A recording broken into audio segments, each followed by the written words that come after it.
you seen Star Wars? Wow, what a week for us Star Wars fans. It's almost more interesting with this news of a canceled movie than what we had from the Mandalorian and Grogu trailer. Now we have more information that came out. Well, basically everything that's happened so far is that Adam Driver came out, said, hey, me and Steven Soderbergh, who is the director of this movie, we're developing a movie for The Hunt for Ben Solo after Episode 9. And he said that Alan Bergman and Bob Iger at Disney canceled the project. Now, this is a report coming from the playlist.net, and they are a pretty reliable news source for stuff like this. And this article does pass the smell test. Normally, I feel like I have a good indication on if this is bullshit or if this is real. This sounds very real. So here's what the article says, that they can confirm that the film was far beyond the normal development, and it had a completed script, the full creative stamp of approval from Lucasfilm, including Kathleen Kennedy, and was greenlit internally before being canceled by Disney executives Bob Iger and Alan Bergman.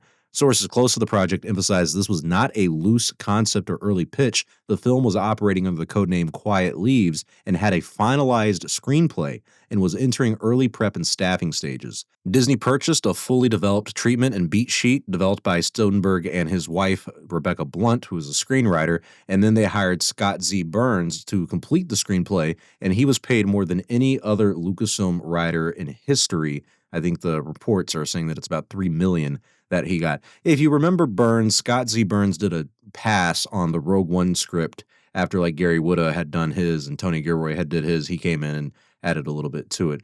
And then it goes on to say that according to insiders, Kathleen Kennedy, Dave Filoni, and Carrie Beck were directly involved throughout the development and were reportedly enthusiastic about the drafts that came in. Kennedy and the Star Wars Story Group waited until the project was ready to shoot before they presented it to Disney. When the final script, budget, and proposed start date was delivered to Disney, it marked the first time that Lucasfilm ever presented a fully approved project that did not move forward. And Steven Soderbergh gave the same comment on his Blue Sky account. There were some doubts, including myself, if that was legit or not, but it turns out it is legit Blue Sky account. After the submission to Disney, the project stalled at the executive level. Sources say that Bergman took an unusually long time to read the script, and when he and Iger finally responded, their primary concern was narrative continuity, specifically uncertainty about how Ben Solo could be alive following the events of Rise of Skywalker. Internally, that reaction surprised Lucasfilm leadership, who reportedly felt the story's logic was clear and creatively sound. Several people close to the production interpret this decision as politically motivated, coinciding with Iger's effort to position Bergman as his successor at Disney.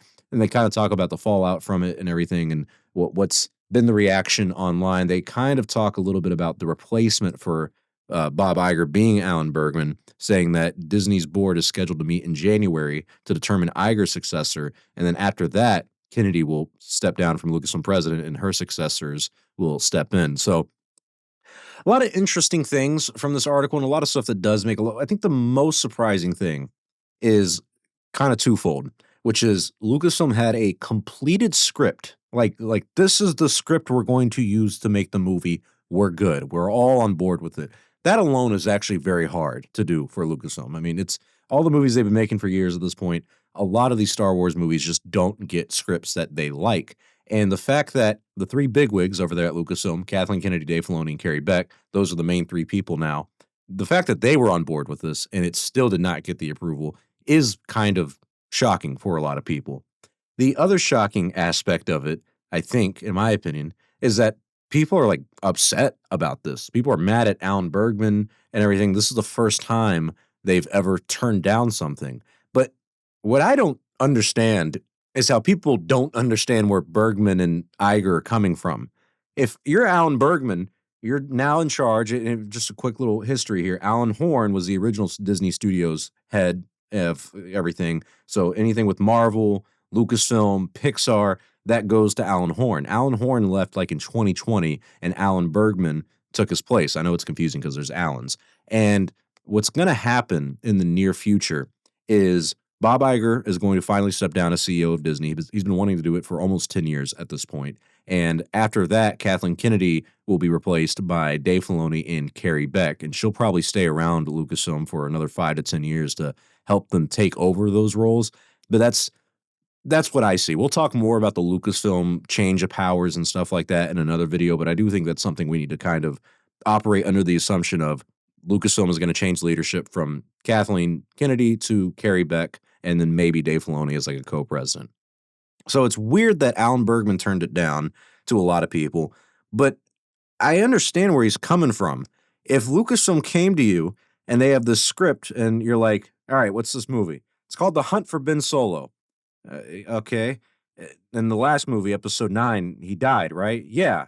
When does this take place? After episode 9. Okay, so no, he's dead. We're just not going to do that. I kind of get. He's the same guy who turned down the Acolyte. I think I'm an Alan Bergman fan because he just came out and was honest with it. He's like, well, it cost $280 million to make the first season, and it's the lowest viewed Star Wars show that we've made by this point. I don't think we can financially do this. This is just losing us money. Like it's just logic. And so I understand that Lucasfilm had confidence in the script, had confidence in the logic and the creativity of bringing Ben Solo back from the dead. My caveat to that is you just killed him.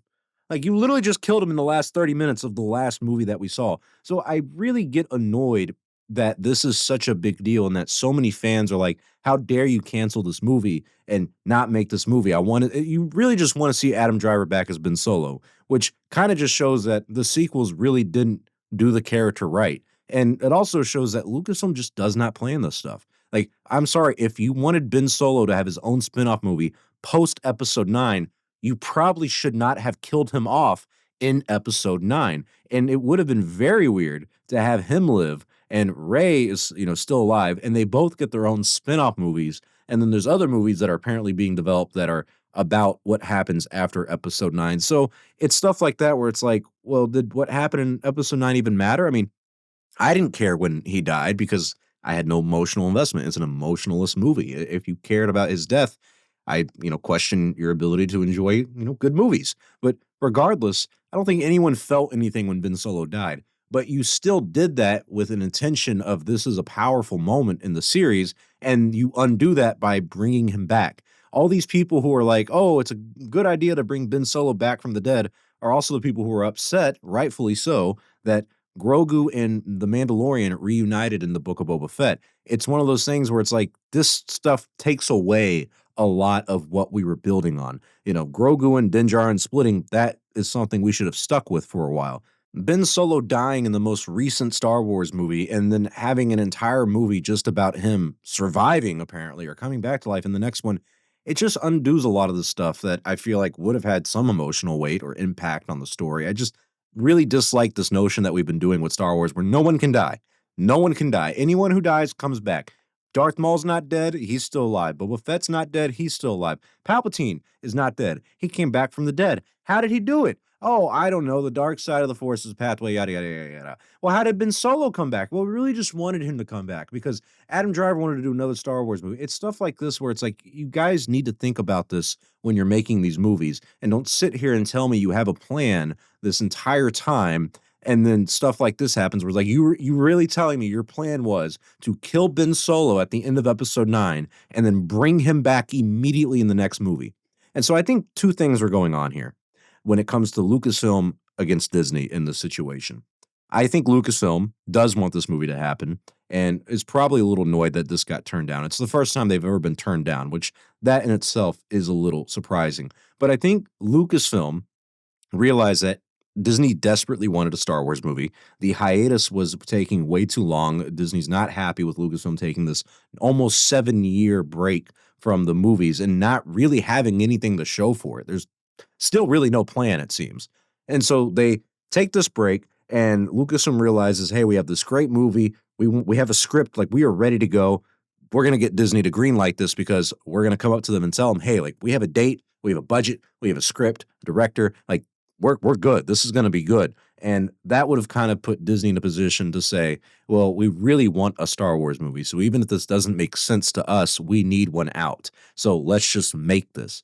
I think Disney, Alan Bergman, Bob Iger looked at this, and in my opinion, rightfully so. Like I said, I'm probably an Alan Bergman fan at this point because he looked at it and was like, okay, this script is great, whatever, but you killed him in the last movie. Like, I don't know how we're going to get over that. Like, you just killed him in the last movie, and now you're making a movie about him after it. Like, that doesn't, I don't care what logic or creative writing you do or whatever, that undoes something you just did. So why did you kill him only to bring him back? Like, it's very frustrating to me that they do this kind of stuff. So I think Disney, what they're trying to say in this article is that people at Lucasfilm believe this is politically motivated. I don't really know if I buy that, honestly. I think when it comes to the politically motivated part, I don't really believe that Bergman is going to be taking Iger's position. He might, but I think Bergman's probably going to stay where he's at. I do think Josh D'Amaro is probably the most likely candidate to take over for Bob Iger, but the changes in power are going to really impact Star Wars going forward. Bob Iger not being in charge of Disney and then Kathleen Kennedy not being in charge of Lucasfilm is going to change a lot of things. And I think Disney saying no and Disney having more creative control is actually going to become more prevalent going forward because now you don't have Kathleen Kennedy at the Lucasfilm president spot to pull up her resume and be like, hang on, I've worked with Steven Spielberg for like almost 50 years. You can, shut the fuck up for a second. I know what I'm doing. Like Kennedy does, whether you like her or not, demand a certain level of respect and can do a lot more because of her power in Hollywood than someone like Carrie Beck or Dave Filoni, who outside of Lucasfilm are not well known and do not even hold a candle to Kathleen Kennedy's resume, unfortunately. So I'm a little nervous for Lucasfilm in the sense that once you lose Kathy and once you lose Iger, you're going to be entering this realm of the new Disney CEO is not the one who planned this entire thing with Star Wars, did not buy the franchise, did not talk to George specifically and have that relationship with him. And you're also not going to have the president of Lucasfilm who had more power than any other Lucasfilm president ever combined, pretty much. All other 5 presidents did not have the power that Kathleen Kennedy has. I think when she steps down, that power is going to be split between 2 people, Dave Filoni and Carrie Beck. And that in itself is kind of daunting because honestly, those 2 aren't going to be able to say anything to a Bob Iger type, to an Alan Bergman type that Kathleen Kennedy could. But that's a video for another day. But leave your thoughts in the comment section below. What do you guys think about this story of how things kind of went wrong here when it came to Disney and them turning this down? It is shocking that Lucasfilm had a completed script for this and it still did not, get greenlit. But tell me your thoughts in the comment section below. Like this video to support the channel. Subscribe for more Star Wars content. I'm Star Wars only. I'll talk to you guys in the next video, my friends. And may the Force be with you always.